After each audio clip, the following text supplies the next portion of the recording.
Buckle up, because this is going to be a real good one. Was Blake Lively's PR lawyers, the lawyers for the PR company, didn't want full access to what is discoverable between Blake Lively and other celebrities. The wild claims coming from the set of It Ends With Us, which I am reliably informed is a movie.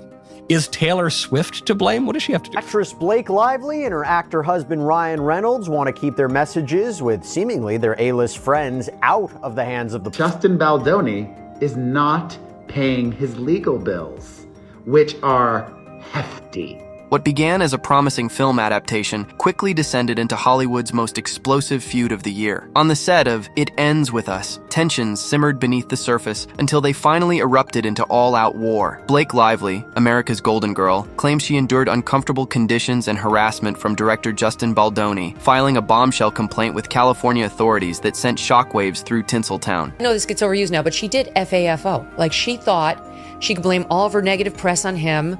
He's a weakling. She's Blake Lively with Ryan Reynolds, her dragon. And she decided, I can't take 1 month worth of negative press, which she got, generated, she says, by him. He says, by you and your badness. And she's so thin-skinned, look what happens to you. Look what happened to poor Jay Cal even on this show. People get picked on when they're in the public eye, right? Like, just Google Megyn Kelly, you'll see terrible articles about me. It's part of being in the public eye. She's just used to being Hollywood's golden girl, and she had such thin skin that after having a couple negative things happen to her for a month, she had to blame him. She decided to blame him, and boy, did she open up a hornet's nest and learn, be careful what you wish for, because now you've got the fight you asked for and you're not winning it. I voiced my concerns. Lively insists only to face retaliation. But Baldoni's camp tells a dramatically different story, one where the actress wielded her star power to control the production and is now using false allegations to crush anyone standing in her way. Today, Blake Lively and Justin Baldoni's legal teams met in court to discuss a proposed protective order marking the latest chapter in their explosive legal feud. And the hearing comes after months of back and forth accusations, leaked evidence, a public relations war that has certainly captivated Hollywood, and I would say a lot of us here on social media and online and everywhere. Now, really quick refresher about what we're talking about here. So we have Justin Baldoni and Blake Lively. They starred in It Ends With Us, a film based on a book of the same name. And after filming had wrapped and the premiere had happened, Lively filed a complaint with the California Civil Rights Department, saying that Baldoni and others within his company, Wayfarer Studios, made her uncomfortable on set, that she was harassed, and that Baldoni even sexually harassed her. And she alleges that she tried to voice her concerns, but then they turned around and retaliated against her, and then used a PR and digital team to trash her in the press and on social media. And the whole thing was written up for a piece in the New York Times, who Baldoni then sued, saying that they had trusted Lively's side of the story as fact and had barely reached out to him or his team for comment, and even didn't do the proper due diligence and didn't provide context and the full story. This again, all according to him. As cameras stopped rolling, the real drama was just beginning. The gloves came off when Baldoni, refusing to be silenced, fired back with a countersuit that transformed this Hollywood spat into a full-blown legal war. These allegations aren't just false, they're calculated. His legal team declared in court documents that paint Lively as an image-obsessed manipulator desperate to control the narrative. The battle escalated further when Baldoni targeted the New York Times, claiming the paper published Lively's allegations as fact without proper investigation. What started as whispers and makeup trailers has exploded into a courtroom drama with careers and reputations hanging by a thread. Celebrities are subject to the same standards as everybody else. So just because they're celebrities doesn't mean they get to hide their texts. Yeah, if I have to turn my texts over in a case and they're very private to me, why shouldn't these A-listers who are text messaging back and forth with Ryan Reynolds or with Blake Lively? And I think the interesting thing here too is, what if they're an A-lister and they're talking about this case, right? And they're talking about things that are relevant to this case. Essentially, under Blake Lively's position, they could preclude turning over those texts, which would be very interesting for the other side to see to evaluate the case. So that could be a problem going forward. Yeah, and it's kind of an ironic argument for the Lively side, I suppose, because they had no problem disclosing tons of texts. I didn't say that right. Texas. That's Texas. Yeah, that's okay. That's all right. Multiple texts yes. between Nathan and Abel. Right. And so the PR people for Baldoni. And Right. so their complaint is riddled with text. If you remember that our jury pool are people that keep us honest here with their comments and their questions. They actually have been asking, why doesn't Baldoni take the same tact and ask for all of her text messages? And so It's coming. What you're seeing here is what's good for the goose is good for the gander. So Every filing reveals new accusations, text messages allegedly doctored, emojis suspiciously removed to change context, and a PR machine working overtime to shape public perception. Hollywood is watching, breath held, as each side doubles down. Blake Hurd is worried about some texts getting out there between her and her high-profile friends. And not just Taylor Swift, there are many other players involved for her and her husband, because Ryan Reynolds is also named in this lawsuit. Taylor Swift, but also Hugh Jackman, Emily Blunt, Gigi Hadid, a lot of A-listers and B-listers. And a lawyer for Team Delulu says there is a significant chance of irreparable harm if marginal conversations with high-profile individuals with no relevance to the case were to fall into wrong hands.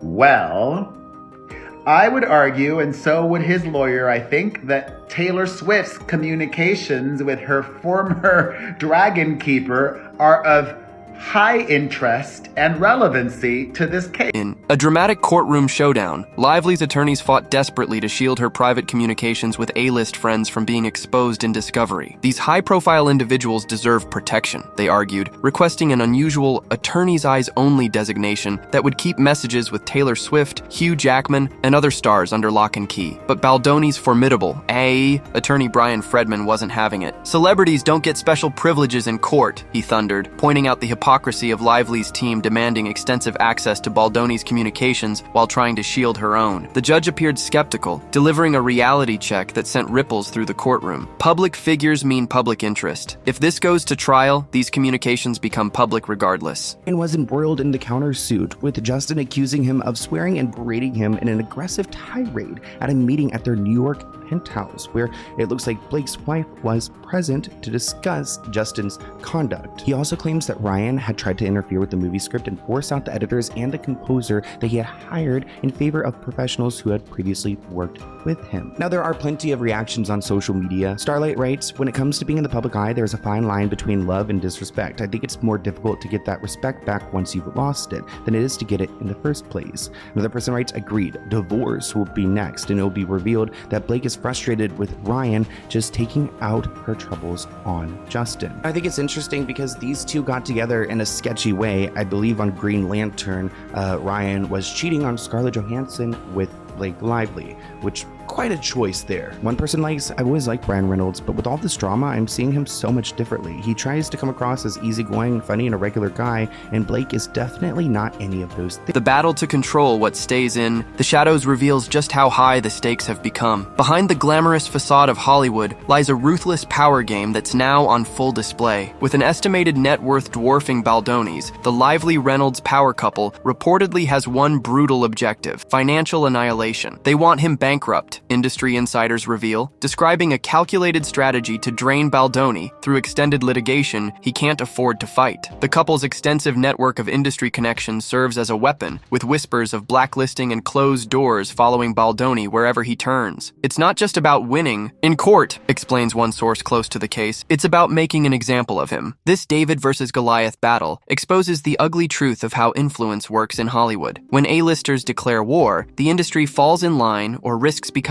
collateral damage themselves. Ryan Reynolds, the charming, self-deprecating, star beloved by millions, now stands accused of showing a drastically different face behind closed doors. Court documents paint a shocking picture of Reynolds allegedly unleashing a profanity-laced tirade against Baldoni during a heated confrontation in the couple's luxurious New York penthouse. He was unrecognizable from his public persona, one witness reportedly stated. The allegations don't stop at verbal aggression. Baldoni's team claims Reynolds actively sabotaged the production by attempting to force out skilled professionals Baldoni had hired, including editors and composers, replacing them with his own connections. This troubling portrayal has left fans reeling and questioning the authenticity of Reynolds' carefully crafted public image. Has Hollywood's funny man been hiding a calculating power player beneath that disarming smile all along? While cameras focus on courtroom battles, a shadow war rages across headlines and social media feeds. Leslie Sloan worked for months dropping breadcrumbs and hints of sinister allegations. Baldoni's legal filing claims, accusing Lively's publicist of orchestrating a coordinated character assassination campaign. Text messages submitted as evidence allegedly show PR teams strategizing to plant negative stories about Baldoni while simultaneously positioning Lively as the sympathetic victim. Even more disturbing are accusations that these teams deliberately removed context from communications and manipulated evidence before leaking it to journalists. One industry expert notes, "The public sees headlines, not the machinery creating them." This glimpse behind the curtain reveals how celebrity images are carefully manufactured, and how quickly they can be weaponized to destroy opponents when millions of dollars and Hollywood reputations hang in the balance. The courtroom fell, silent, as the judge delivered a reality check that cut through Hollywood privilege. I don't see why this case is different just because it involves celebrities. His pointed questioning of Lively's lawyers laid bare the fundamental issue at stake. Should the rich and famous receive special treatment under the law? The judge expressed visible frustration at the prospect of Lively's team marking everything as attorney's eyes only, creating a burden where Baldoni's lawyers would need to fight for access to every document. There are already protection orders in place, he reminded them, his skepticism growing with each argument. This pivotal moment transcends the individual case, challenging Hollywood's assumption that standard rules don't apply to its elite. As the legal team squirmed under his scrutiny, one thing became clear. This judge isn't swayed by star power, setting the stage for a ruling that could reshape celebrity legal strategy for years to come. Taylor Swift, known for carefully selecting her battles, now finds herself unwittingly dragged into Hollywood's most explosive feud. As one of Lively's closest confidants, Swift's private communications have become the center of a fierce legal tug-of-war. These messages could reveal the true narrative behind the scenes, Baldoni's team argues, while Lively fights desperately to keep them sealed. The specter of Swift's massive influence looms large over the case, with allegations swirling that the pop megastar used her unparalleled platform to shape public perception in Lively's favor. When Taylor sneezes, the internet catches a cold, one media analyst explains, describing how her 291 million Instagram followers create an army capable of amplifying narratives instantaneously. Swift herself remains publicly silent on the matter, but the courtroom battle over her private communications speaks volumes about just how high the stakes have become. "I've never seen it before in my 30-plus year career in Hollywood," testified one industry veteran, describing the unprecedented situation where Lively allegedly seized control of the film's final cut, leaving the director and editors in the dark. Court documents reveal the shocking claim that Baldoni and his editing team hadn't even seen the finished movie before it hit theaters, with Lively having reportedly commandeered the post-production process. Text messages between bewildered editors express disbelief. "It's about to premiere and we haven't seen it." This extraordinary power grab strikes at the heart of filmmaking hierarchy, where directors traditionally maintain creative vision. Industry insiders are watching in stunned disbelief as the case exposes the lengths to which star power can be leveraged to override established roles. If this becomes precedent, one director warns, the entire structure of film production could be upended. As this legal inferno continues to burn through Hollywood, whispers of a much bigger story are emerging from the shadows. "People are dying to be deposed," reveals one source close to production, describing crew members eager for the legal protection of sworn testimony to finally speak their truths without fear of industry blacklisting. The case has created unexpected fractures throughout the entertainment world, forcing celebrities to quietly choose sides in a conflict where neutrality is becoming impossible. Legal experts predict the eventual trial could expose toxic industry practices long hidden from public view. "This isn't just about three celebrities anymore," notes one entertainment lawyer. "It's about pulling back the curtain on how Hollywood really operates." As depositions loom and more witnesses prepare to break their silence, one thing is certain: when the dust finally settles on this unprecedented battle, the entertainment industry may never be quite the same.